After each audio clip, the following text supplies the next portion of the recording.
Assalamualaikum warahmatullahi wabarakatuh. Saya Arta Novia Rahmawati, NIM 190404609 akan memaparkan gangguan psikologi abnormal.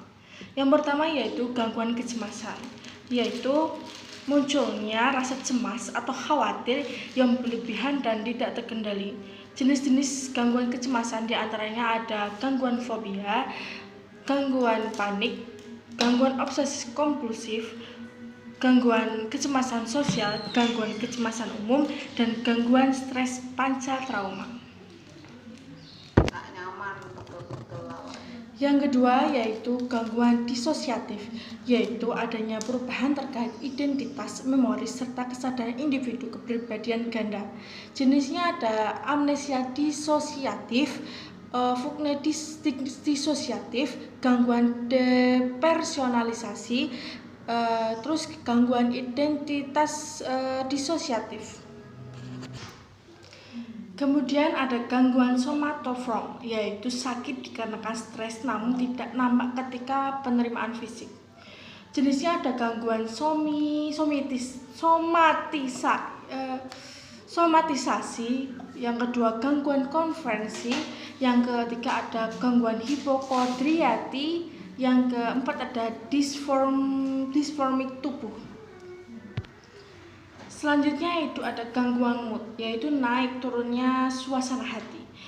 Ada beberapa tipenya, yaitu episode manik, yang kedua ada depresi, yang ketiga ada gangguan distimia, yang keempat ada bipolar, yang kelima ada siklotimik, yang keenam ada gangguan kehilangan orang tersayang, yang ketujuh ada gangguan bunuh diri.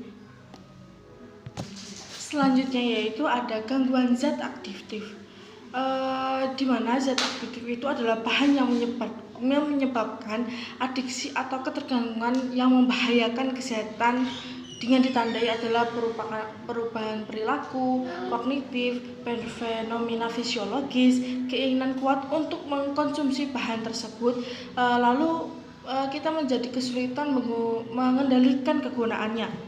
Zat aktif itu termasuk narkoba, narkotika atau obat-obatan berbahaya. Istilah lain yaitu nabza, narkotika, psikotropika, dan zat aktif lain mencakup bahan, zat ataupun obat yang apabila masuk ke dalam tubuh kita manusia akan mempengaruhi tubuh, terutama pada otak, susunan saraf pada diri kita. Yang dimana hal itu menyebabkan pada gangguan jasmani dan rohani kita. Kita menjadi sosok yang selalu emosional dan fungsi sosialnya itu menjadi buruk karena terjadi kebiasaan, yaitu ketagihan terhadap zat tersebut, dan kita menjadi ketergantungan. Narkoba menimbulkan kita ketagihan yang kemudian berakibat pada ketergantungan, di mana karena narkoba itu memiliki sifat-sifat. Yang pertama yaitu ada keinginan untuk mempertahankan keinginan yang tidak tertahankan terhadap zat-zat tersebut atau yang dimaksud yang biasa dikonsumsi. Kemudian ada kecenderungan yang untuk menambah takaran, jadi semakin kita semakin kita mengkonsumsi, semakin hari kita ingin mengkonsumsi narkoba tersebut dalam jumlah yang banyak, yaitu kita menjadi kemudian yaitu ketergantungan psikologis, kita menjadi ketergantungan fisik. Lalu ketergantungan fisik yaitu apabila pemakaian zat dihentikan, atau kita akan menimbulkan gejala fisik yang dinamakan gejala putus zat atau withdrawal symptoms. Selanjutnya yaitu ada gangguan perkembangan, yang kondisi yang mempengaruhi kemampuan anak untuk berpartisipasi dalam bidang kehidupan pribadi, sosial, akademik, dan misal anak akan mengalami kesulitan dalam belajar. Komunikasi, mobilitas, atau perilaku dalam jangka waktu panjang yang biasanya terjadi pada anak-anak. Penyebabnya adalah cedera atau infeksi otak sebelum atau setelah lahir. Kemudian masalah pertumbuhan atau nutrisi, kemudian ada kelainan kromosom atau gem, terus kemudian bayi yang lahir jauh sebelum waktu pada tanggalnya atau penurunan prematuritas atau prematur. Yang kemudian ada perkembangan khas berbicara dan bahasa.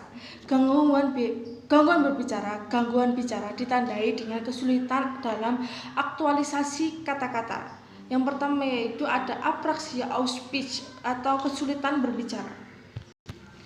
Kemudian ada dysarthria, terhambatnya proses bicara akibat gangguan yang terjadi pada otot saraf yang berperan dalam menghasilkan suara. Kemudian ada orofacial myofunctional disorder, yang kemudian ada speech sound of disorder, yang selanjutnya ada gagap. Gangguan bahasa itu biasanya ditandai sebagai gangguan spesifik dalam memahami berbagai pikiran dan ide yang melibatkan pengolahan informasi linguistik.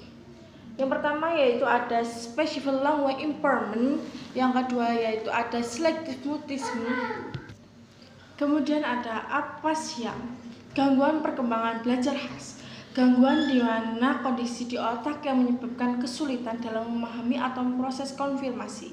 Disleksia, yang pertama ada disleksia, yang dimana dia akan kesulitan untuk mengenali huruf dan kata. Kemudian ada disgrafia, kesulitan dalam pengungkapan pemikiran dalam komposisi tulisan. Kemudian ada diskalkulia, yang dimana ketidakmampuan dalam aritmatika. Selanjutnya ada gangguan perkembangan motorik, developmental conditioning disorder atau dyspraxia. Penderita ini tidak dapat mengkoordinasikan pikiran pembuatan secara nyata. Gangguan perkembangan kemudian ada gangguan perkembangan persasif, yaitu keterlambatan perkembangan berbagai fungsi dasar termasuk sosialisasi dan komunikasi. Selanjutnya ada autisme, terus ada Asperger, ada sindrom Rett, ada retardasi mental. Kemudian ada gangguan desintegratif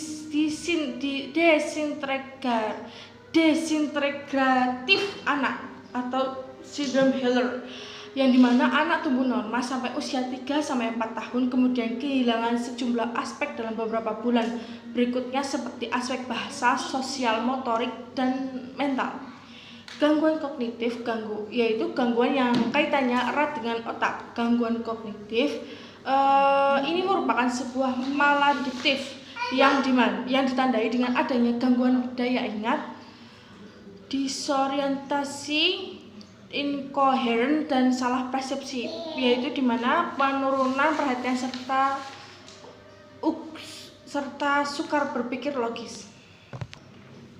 Selanjutnya yaitu jenis-jenis gangguan kognitif.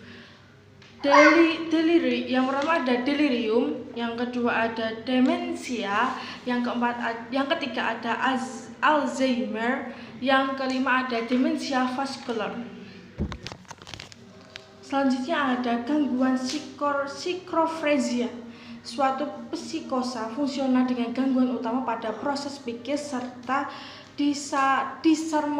disharmonisasi antara proses pikir, efek atau emosi, kemampuan dan psikomotor, disertai dengan distorsi kenyataan terutama karena waham dan halusinasi.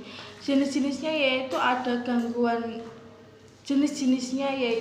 gangguan skizofrenia paranoid, skizofrenia katatonik, kemudian ada skizofrenia residual,